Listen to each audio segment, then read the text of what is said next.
Sa pag-iikot namin sa katimugang Estados Unidos, nakakita kami ng Victorian townhouse mula huling ika-18 siglo, ngunit hindi ito sa kapitbahay ang inaasahan mo. Ngayon, ang lugar na ito ay isa sa pinakamapanganib sa lungsod. Mataas ang krimen, maraming tinakpang bintana at abandonadong bahay. Pero hindi ito ganito noon. Nang may tayo ang bahay noong huling bahagi ng 19 na siglo, ito'y kabilang sa mga pinaka-prestiyosong kapitbahayan at malino na para ito sa mayayaman. Hindi naging madali ang makapasok sa lugar na ito. Gumuho na ang istruktura, wala na ang likod ng bahay, at parang hindi na matibay ang buong lugar. Pagpasok namin, napansin namin kamakailan lang inabandona ang lugar at hindi ka panipaniwala ang aming nakita. Dito nanirahan ng isang kilala, edukado, matagumpay at respetadong pamilyang Aprikano-Amerikano sa kanilang komunidad. Ang ama ay isang pari, mahigpit na tao base sa itsura, pero malinaw din na itinulak niya ang kanyang mga anak na mag-aral, magtapos at magtagumpay. Sa isang punto, nasa pamilyang ito ang lahat, kaya ano ang nangyari dito? Tara, pasok tayo at ipapakita ko ang kwento ng nakalimutang bahay na ito at ng pamilyang nawala ang lahat.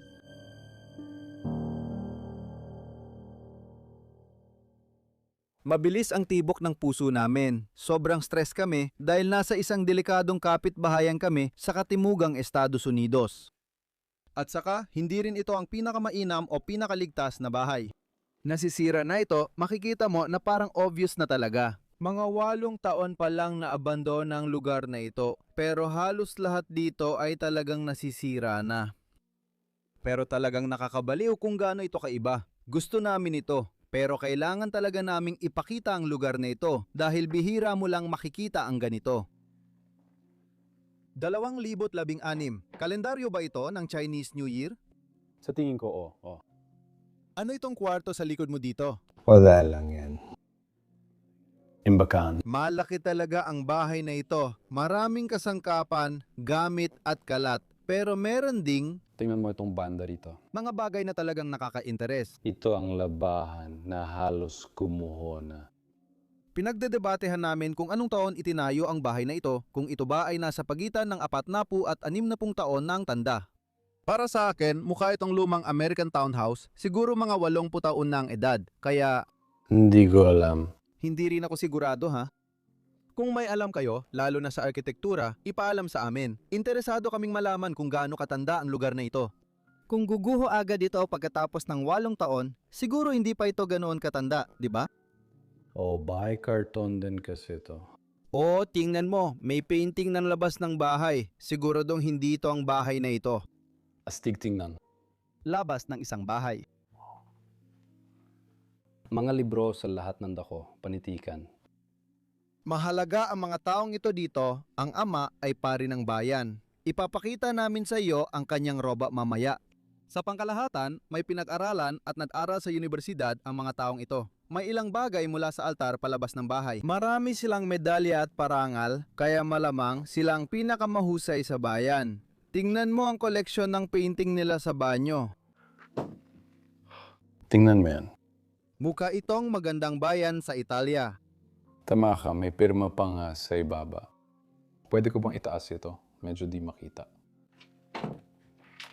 Marami pang talata at iba pa ang naiwan dito. Oo, parang mga gusali at nakadisplay lahat, pati painting, larawan at depiction na dating nakakalat sa bahay. Naiwan pa ang mga scarf ng lalaki, pero mapupunta ka sa isang kakaibang bahagi ng bahay. Kahit na halos gumuho na ang lugar na ito, umuulan na sa loob, gumagana pa rin lahat ng kuryente. At sa hindi malamang dahilan, pagpasok namin dito, lahat ng ilaw ay bukas. Hindi namin ginalaw kahit ano. Hindi kami nagbukas ng kahit anong switch. Kahit ano, wala talaga. Pinapangako namin sa inyo, misteryo rin sa amin kung bakit hindi pa rin nasusunog ang bahay na ito. Yeah. At siguradong mukhang nakakabaliw ito sa gabi. Tumingin ka rito, tingnan mo to. Talagang nakakabaliw ito. Makikita mo sa sahig ang junction box na naka-on sa gitna ng mga kalat, durog na bagay at kahoy. At ang bahay ay talagang nagkakabuhagag na. Kapag umulan dito, paano hindi magka-short circuit at bigla na lang magliyab? Balang araw, makakaroon ng malaking sunog. Oo. Oo, baka ginagawa nila yon para sa seguridad at insurance din. Nag-assume lang tayo, wala tayong sinisisi, assumption lang ito. Pero lahat ng damit nila matapos pumanaw ang tatay nila noong dekada 2000 at 10 nandito pa rin lahat ng damit nila na nakasabit sa coat rack. Dandan pa ring piraso ang naiwan dito, mga sapatos, lahat ng gamit nila, lahat ng maiisip mo nandito pa rin sa bahay na to. Gusto mo ba na magagan ng pantalon? Kung titignan mo ang mga kasangkapan dito, makikita mong may pera sila at medyo importante. Mga marble top ay mukhang puting Italian marble. Ang ganda. Pati na rin yung bahay mismo, bro. Pasok tayo sa loob. Sa tingin ko dito, tayo papasok sa pangunahing bahagi ng townhouse. Tiyak na ito ang unang itinayo at yung likod ay malamang na idinagdag lang pagkatapos. Sigurado. Makikita mo sa kisame, mga 3 hanggang 4 na metro, 9 hanggang 12 talampakan, ang taas para sa mga Amerikanong nanonood. Kung titingin ka sa paligid, may magagandang kasangkapan dito sa kwarto tulad ng stained glass lamp. Sa dali, may nakita ako sa likod ko. Oo, yan na yung sinasabi ko kanina. Medyo may kaya ang mga taong ito. Marami silang medalya. Kita mo naman. Para saan kaya ito? Sa sports, di ba? Oh, hindi naman nakalagay kung alin. Central District Primary Sports. Oh! Pero marami niyan. Galing yan sa mga dating batang nakatira rito. Grand Strand, Karagatang, Atlantiko. Maganda siguro ang bahay na ito dati. Tingnan mo doon, may larawan na isang babae sa itaas. Siguro siya ang ina ng pamilya nandun mismo sa kanto. Maliban sa magagandang ilaw at painting sa itaas. Wow, heto pa ang isa. Pwede mo bang ipakita? Sabi dito, naalala mo ba ang panahong ito? Baka pumanaw na siya. Malamang lola o kung sino man. Oo. Kinikilabutan ako sa bahay na to. Kaya makikita mong dating tirahan ito ng pamilyang Aprikano-Amerikano. Mahalaga sa kanila ang mga alaala, ngunit nananatiling misteryo kung bakit naiwang ganito ang lahat hanggang ngayon. Narito ang larawan ng puting sanggol. Ano meron dito sa ibaba? Sa tingin ko, di mo na ito mababasa. 1,985. Ani, sabi dito, Napansin mo ba kung gaano kadaming alikabok ang naipon sa mga taon? matagal na itong nandito, parang walang wakas. Dito, meron tayong napakalaking makinang panahi kung hindi ako nagkakamali. Akala ko noon ay drill lang yun. Isa nga itong grill. Hindi ba? Makina pala ng pananahi ito. Akala ko makina ng pananahi yon, parang pang-industriyang makinang panahi. Pero sigurado akong may negosyo silang ginagawa doon. Marami pang alaala at palamuti ang makikita dito. Sa buong kwarto, pinagpatong-patong nila ang mga ito sa istanteng ito. Iniwan nila lahat dito. Mayroon din kaming malaking pendulum na orasan sa kwarto. Gusto ko ito. Tingnan mo ang ganda ng disenyo.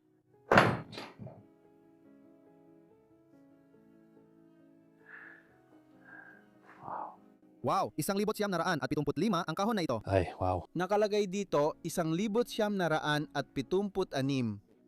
Edward B. Masker. Malamang siya ang gumawa ng orasan na ito. Wow. Napakaganda niyan. At marami pang ibang bagay sa buong kwarto. Baka napansin nyo, may butas ang pantalon ko. Gusto ko lang ipakita sa inyo na huwag nyo nang pagkomentuhan yon. Parang nag-e-explore. Yan lang ang paliwanag na may bibigay ko sa inyo. Tara, pasok tayo sa kusina. Sobrang kadiri ng kusina. Sobrang gulo talaga nito. Pigilan mo muna ang hininga mo kasi sobrang sama ng amoy dito. Oo. May mga bukas na lata ng gulay dito sa mesa. May gamit sa mesa. Pero napansin mo ba yung sahig? Ay hindi ko nga makita kasi wala akong ilaw tulad ng sayo. Tingnan mo yan. Dati cute ang kusina, pero ngayon, hindi na. Ang kosi ng kusina, nandun pa lahat ng libro nila sa pagluluto at mga baso sa kabinet. Nakakabalib yung nakita ko ngayon. Oh, yeah. Gumagana pa rin ang microwave. Ang weird nun. Ano kayang pwede nating lutuin doon? Tingnan natin.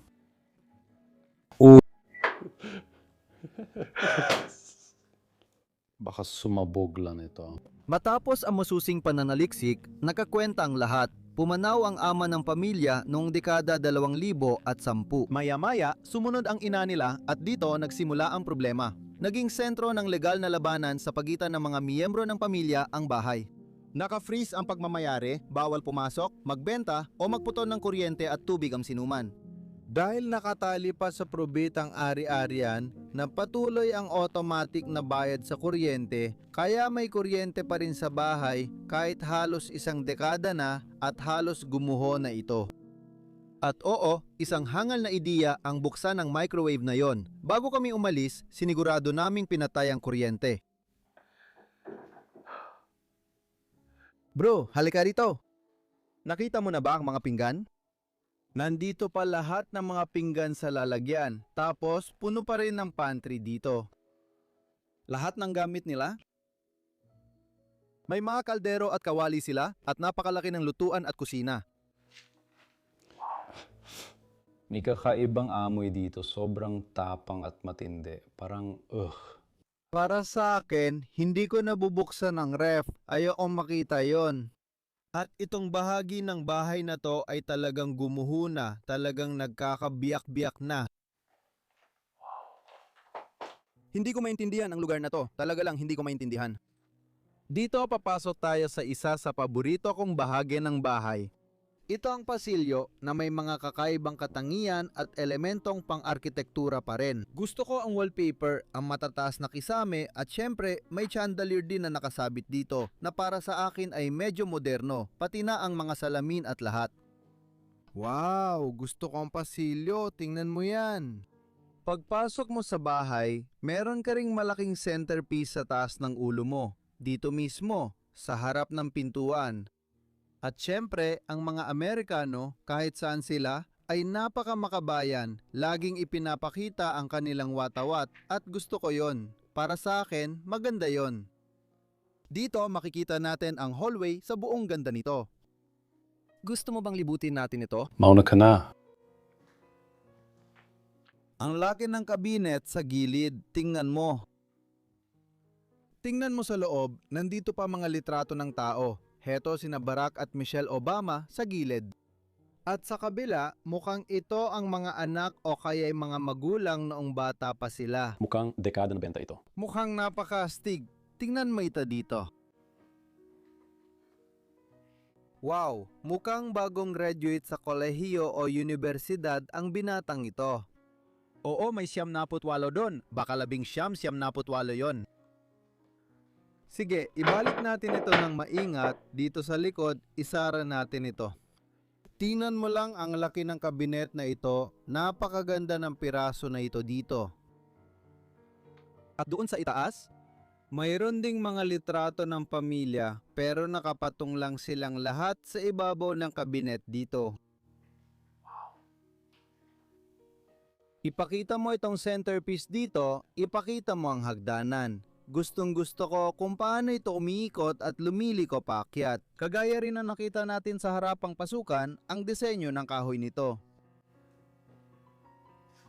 Wow! Mas marami tayo nalalaman sa kasaysayan ng pamilya dahil sa mga larawan dito. Kaya nakikita natin kung sino ang mga tumira sa lugar na ito. Makikita mo rin ang larawan ng isang dalaga. Malaking pamilya ang dating nakatira rito. Meron pang isa dun sa likod ng pirasong yon. Tingnan mo yan, may baby pa siya. At ito, oh wow, ano kaya yun? Tingnan mo yang mabait na lalaki. Washington, D.C. Iyan bang Lincoln? Oh, yun ang Lincoln na nakaupo sa upuan doon, katapat lang. Oh, ito ang memorial. Oh, at the White House. Ang White House, tingnan mo yun. Grabe. Kaya nagbakasyon doon ang pamilya nila, kumuha sila ng maraming litrato, nilagay lahat dito sa photo album na ito. Grabe yon. Ang dami pang kalat at abubot dito sa ibabaw, pati itong kakaibang aparato sa ibaba. Hindi ko alam yon. Wala akong ideya. Parang bomba ito para kumuha ng tubig, pero hula ko lang. Kung may nakakaalam, ipaalam nyo lang sa ibaba. Oh, may isa pang kabinet dito. May lamparang langis dito. Wow, grabe rin ang kwartong ito. Ipakita ko rin sa inyo. Tingnan niyo yan. Una kong ipapakita, tingnan niyo sa sulok itong mga switch ng ilaw. Kahit may pintura na, gusto ko pa rin ang disenyo nila. Parang isinama talaga sila sa estilo ng bahay. Pati yung ilang mga larawan dito sa ibaba. Mga larawan na makikita kahit saan sa buong bahay na ito. Nagpunta sila sa Disney. Para nakatira pa rin dito ang pamilya. Kasi pagpasok mo sa kwartong ito, parang bukas pa yung ilaw sa gilid at yung kwarto. Ito ang unang ebidensya na dating pari ang lalaki. Maari ring sabihing relihiyoso ang mga taong ito. Pero makikita mo, dito meron tayong larawan ng huling hapunan na nakasabit sa dingding. Wow, gusto ko talaga ang mga fireplace na meron tayo dito sa ibaba. Napakaganda ng pagkakagawa sa puti. At dito naman, meron kang isa pang kabinet na punong-puno ng mga gamit, mga larawan, mga palamuti at mga stuffed toy at iba pang mga bagay na ganyan. Tingnan mo yan at sa itaas, may iba pang larawan. Oo, may mga larawan kahit saan bro. Tingnan mo to, isa pang parang graduation picture. Gaya na nakikita mo, malamang galing elementarya. Na-capture nila ang magagandang alaala. Kapag pinulot ko ito, makikita mong matagal nang hindi nagalaw ang mga bagay na ito.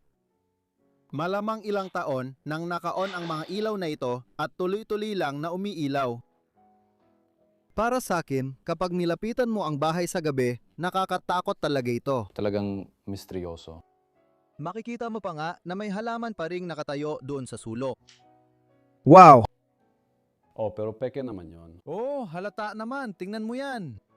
Pakiramdam ko sobrang stress pa rin ako dito. Pero ang wild din talaga ng lugar sa loob. Lahat ng pinagsama-sama, tulad ng lahat ng larawan, lahat ng alaala, pati na rin ang mga ilaw sa medyo delikadong kapitbahayan na to. Tingnan mo, andito ang mga litrato ng kasal. Ang babaeng ito. May cube na ginawa nila at ginawa nila itong isang bagay. Bukas pa rin ang Biblia sa isang talata, pagpalain ka ng Diyos. Malamang ito na ang huling bahagi na nabasa nila, halatang matagal nang hindi nahawakan. Ibalik mo yan doon. Pero dito tayo papasok sa isa pang kakaibang kwarto. At parang ito ang kwarto kung saan huling natulog ang tao. Makikikita mo pa ang ayos na kama at mga salamin na nakapatong dito. Bukas din ang ilaw sa itaas. At hindi lang itong ilaw, pati na rin ang ilaw ng ventilador. Mas malinis ng kaunti ang kwartong ito kaysa sa iba. Tingnan mo, pati yung electric guitar nila, nandito pa rin nakahiga. Kailangan ng kuryente niyan, di ba? Hindi ako marunong tumugtog ng instrumento. Wala talaga akong alam. Nakikita mo rin bang bumabagsak at nababasag ang pader? Hindi ko maintindihan paano gumagana ang kuryente, pero may tubig na bumubuhos saan-saan. Oo, pero siguradong may nagbabayad pa rin ng bill para sa kuryente. Tama yan. Pero tama rin ang tanong mo, bakit hindi ito napuputol? Bakit hindi nag-a-activate ang ground at bumabagsak ang lahat, di ba? Yun ang sinasabi mo, di ba? Hindi ko rin maintindihan, may Christmas lights at iba pa dito. Akala mo iniwan ito noong Pasko? Siguro, sabi sa kalendaryo, Disyembre 2016. Oo nga, tama. Kaya pala may sense. May mga palamuti ng Pasko sa buong bahay. Oo, grabe. Tingnan mo yan. Pati mga uniforme at lahat. Ang dami ng kalat. Pasensya kung natatapilok ako. Mag-ingat ka ng mabuti dito. Mas marami pang mga relihiyosong bagay. May ebanghelyo. Ang ebanghelyo. Siyempre, ang ebanghelyo. Grabe. At ngayon, papasok na tayo sa banyo ng bahay. Napakadilaw ng banyo, hindi talaga maganda para sa akin. Hindi. Andito pa rin lahat ng mga gamit. Kung titingin ka sa bandang ito, may isang napaka-interesanteng bagay dito. Ito ang coat ng pare. Nang makita namin ang balabal ng pari, nagkonekta lahat. Sa dagdag na pagsaliksik, nalaman naming hindi lang miyembro ng simbahan ng Ama, kundi pinuno ng Gospel Church dito. Isang iginagalang na relihiyoso at may impluwensyang lalaki na nagkaroon din ng posisyon sa lokal na politika at pamahalaan. Sa bumagsak na komunidad, dating pagmamay-ari ng isang makapangyarihang tinig ang bahay na ito, ngunit naiganap ng tahimik. Siya ay pare sa simbahan ng mga Aprikanong Amerikano at gusto ko talagang dumalo sa kanilang serbisyo. Dahil palagi silang umaawit at sumasayaw, tila napakahiwaga para sa akin na makasama doon. Oo, kakaiba ito kumpara sa mga simbahan sa Europa, pero ang astig. Club for Bible, BSK, BKST. Wow! Tingnan mo yan. Oo, gaya na nakikita mo, maraming kalat sa lupa, kaya nadadapa kami. Kailangan mong mag-ingat sa bawat hakbang mo mula ngayon dahil pwedeng bumagsak ito anumang sandali. Isa ito sa pinakanatatanging tanawin dito sa bahay. Kitang-kita mo pa ang isa pang kwarto doon, may asul na kutson at lahat. Pero lahat ng mga kable ng kuryente, makikita mo nakasabit lang dito, malamang lahat ng yan ay may dumadaloy pa ring kuryente. Oo, tama. At makikita mo rin ang langit doon. Oo, kitang-kita mo ang mga puno sa labas. Oo, ibig kong sabihin, paano nga ba gumagana yon? Nawalan ka ng masabi? Pakiramdam ko dapat patay na yan, pero oo. Sana pwede natin itong patayin, pero di ko alam nasaan ang panel. At ayokong hawakan yon. Sa totoo lang. Sa tingin ko, masusunog din yan balang araw. Ooh.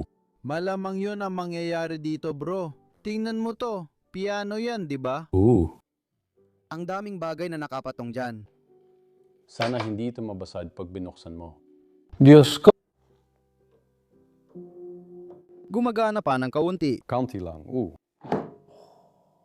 Parang bumabagsak na ang takip at marami pa ring magagandang ilaw dito, pati na rin sa gilid. Gustong gusto ko ang barkong British na ito. Oh! Bago tayo umalis, tingnan mo ito. Oh, baseball ba yan? Baseball, tama. Wala akong alam dyan. Hindi ko pa yan nalaro. Pero, Siural, baseball. Ayos yan! May pangalan ba ng team o baka pangalan ng talaga? Isa itong W at may nakalagay na Nathan. Nathan B. Baka isa siya sa huling nakatira rito. Yung anak. Ooh. Oh, malamang. Wow, nahanap natin ang pangalan at marami tayong natutuklasan tungkol sa kanila. Nandito na ulit tayo sa hallway. Ang tanging bahagi na kailangan pa nating ipakita ay yung sa itaas, tama ba? Tara na. At saka yung labas, pero natatakot talaga akong ipakita yon. Gagawin natin yan. Huwag kang mag-alala. Kaya natin to. Sige, akyat tayo sa taas. Tingnan mo yan, ang paikot na hagdan papunta sa itaas na palapag. Gustong-gusto ko ang ganitong magagandang disenyo ng arkitektura dito sa bahay. Itinayo ito ng mga taong may pera. Hindi ko alam kung sila ang orihinal na nagpatayo ng bahay na ito, pero tiyak may pera sila.